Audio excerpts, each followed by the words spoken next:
I really have no one but myself to blame on this one. I'm doing something a little unorthodox. Uh, Other games have done things like this.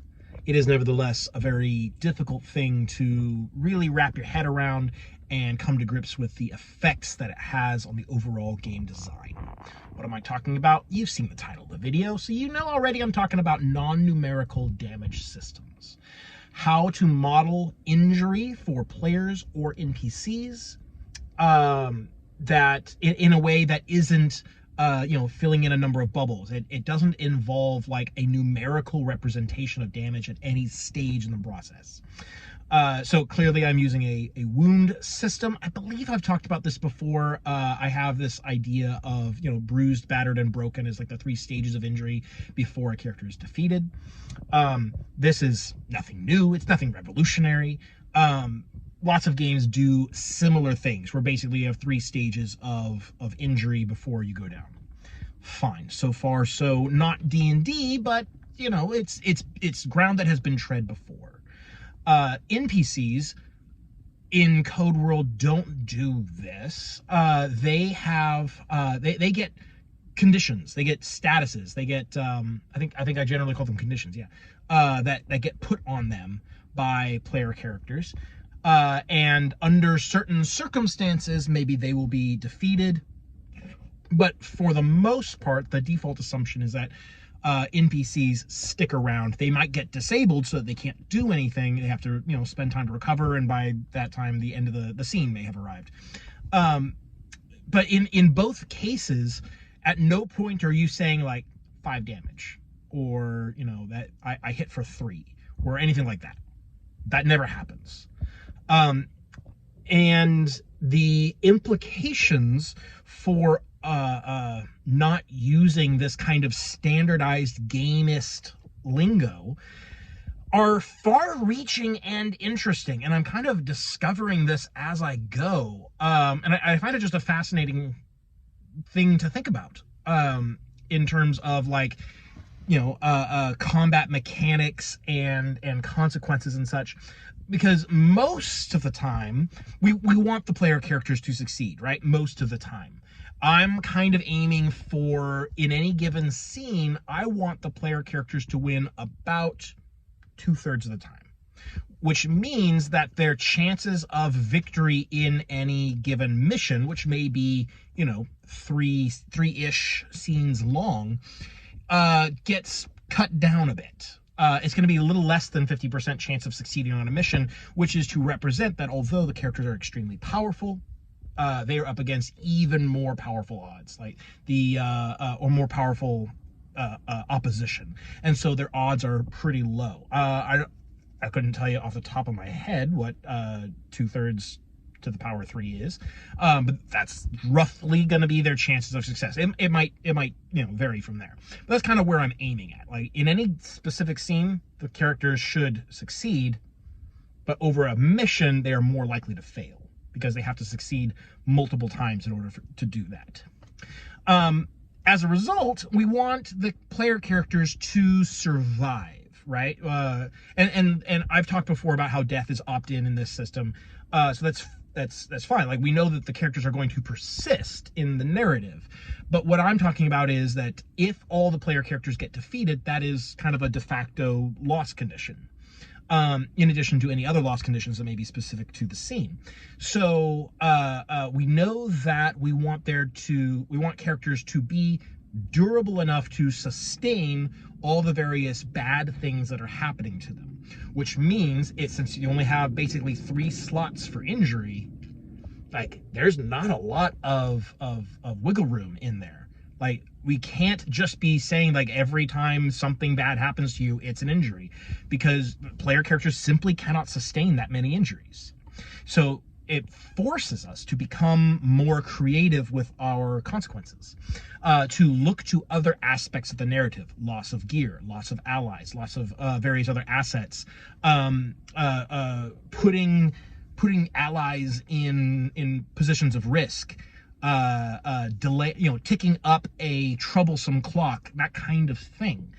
These ancillary bad things that can happen that aren't damage, that aren't injury directly.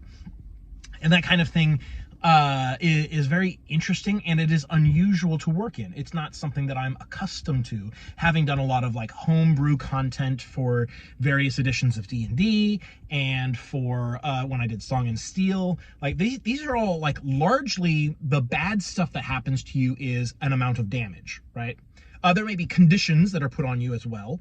But I kind of don't really want to do a lot of conditions on the player characters, because that's more stuff that they have to track, and they're going to be busy enough as it is.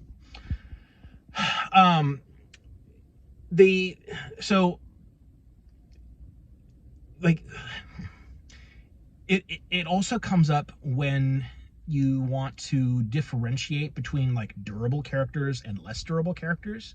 How do you do that? If you aren't able to, say, reduce damage, like damage reduction isn't a thing.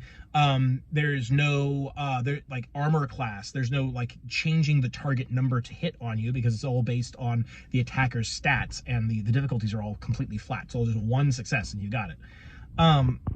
So how do you differentiate between a durable character and a non-durable character when you aren't going to change the number of injuries that they can sustain? And I don't want to do that. I don't want to have like additional injury slots. That feels off and weird. Because like narratively, what does it mean? Like if you're bruised, right? Bruised twice isn't a narratively different thing.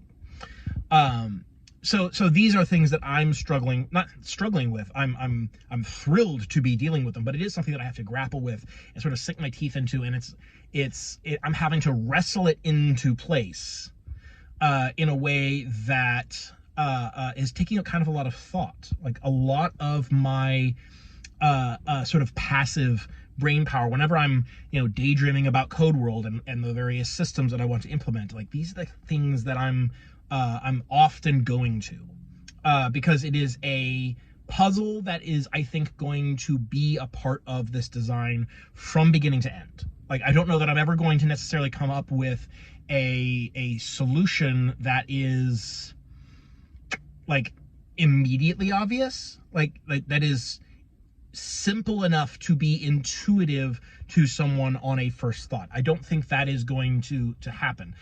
It's going to have to be a lot of examples of narrative consequences. Like I've started writing up a new version of the core rules just yesterday or the day before, and like I realized that I have to have lists of examples of what the basic consequences for an action can be, that aren't damage, because damage isn't going to always be on the list of possible consequences.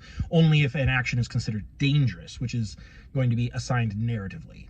That doesn't make a lot of sense if you don't know what I'm thinking of, but trust me, damage is not always one of the consequences on the table, and the player knows ahead of time when it is. So yeah, assuming that damage is something that's on the table, how does one differentiate between a durable character and a not durable character? You can certainly have effects that like have a chance of negating it, and I do plan to do some of that. I think primarily the Juggernaut class, I'm planning on having an opposition mechanic where when an enemy targets them with an action, you can roll a die, and on X result or less, you don't take any injury from that attack. That's certainly something that the Juggernaut can do, because it has very heavy armor, heavy defenses, and it is geared to defend against these kinds of like active attacks. The Avatar is the other durable class, and that I'm planning on having be more like regeneration, and also its body doesn't really matter because it can hop into a different body. So the Avatar gets shredded just as fast as anyone else. It just matters less. And so that is a different kind of durability where you can ignore injury because it is temporary. It is inherently temporary. So you can regenerate over time, or if your body gets wrecked, you can literally just make a new one. Because the Avatar is not actually physically present on the battlefield. They are remote piloting a body. And so like these two different kinds of durability I think are complementary to each other. So if someone wanted to be like, I want to never die, I want to never go down, I want to always be up and active at the end of a scene, you can be an avatar and a juggernaut, because everyone is two classes. And yeah, it's going to be so hard to hurt you enough to matter. And so I want that to be a possibility by having them be durable in different ways. You can fulfill this like extra durable fantasy if that's what you're going for. And so I've been pleased to find that I'm able to identify ways that a character can be durable in sufficiently varied ways, even though we're not representing damage numerically. Like all damage just goes into whatever your lowest unused injury slot is. So if you are completely uninjured, you become bruised. If you're already bruised, you become battered. If you're already battered, you become broken. It just fills up from bottom to top. And so at no point is there like, well, I mean, there may be special enemy abilities that say like, you become like that, like jump above bruised, like they never just bruise you, they always batter you or higher. But the default rule should be like you start from the bottom and go to the top. They do damage. They don't do an amount of damage. They don't do a severity of damage. There's no like comparing the deadliness of an attack to your durability threshold or anything like that. Like none of that happens. It's just, all right, one of the consequences of this action is you become injured. Just become injured, that's all. It's just sort of like this binary thing. And it's such a thrilling prospect to design around. And this can't be the only type of non-traditional RPG design that's out there. And I think it's just such a neat thing to do that I would encourage others, if you are launching into RPG design for the first time, I would challenge you to challenge yourself. Find some aspect of RPG design that you take for granted. And it doesn't have to be hit points, because like everybody knows, hit points are not the be-all, end-all of injury systems. Everyone knows that wounds are out there, but numerical damage seems to be one of these things that's kind of enshrined. Nearly all systems that give more than just a token acknowledgement to the idea of combat are going to represent damage numerically in some way. And I think that challenging that as a default is a really fun way to design a game. It's like a little fun project. It's a self-challenge. And you'll find that you come up with novel solutions that you didn't even think were possible before. I know I have been thrilled. I think I keep using that word, thrilled. I've been ecstatic to find these sort of mechanical implications for not using numerical damage. It's difficult at times. It's a challenge. It is. But it's a challenge that's worth it. It's a journey that I'm happy to be on, regardless of where it takes me. Regardless of where we end up with this system, I have been greatly improved as a designer to have worked on this problem. And so I would encourage you to do similar things. It doesn't have to be the same thing as me. Find some aspect of RPG design that you think is kind of a default across a incredibly wide spectrum of RPGs, and then do something different. Do something else.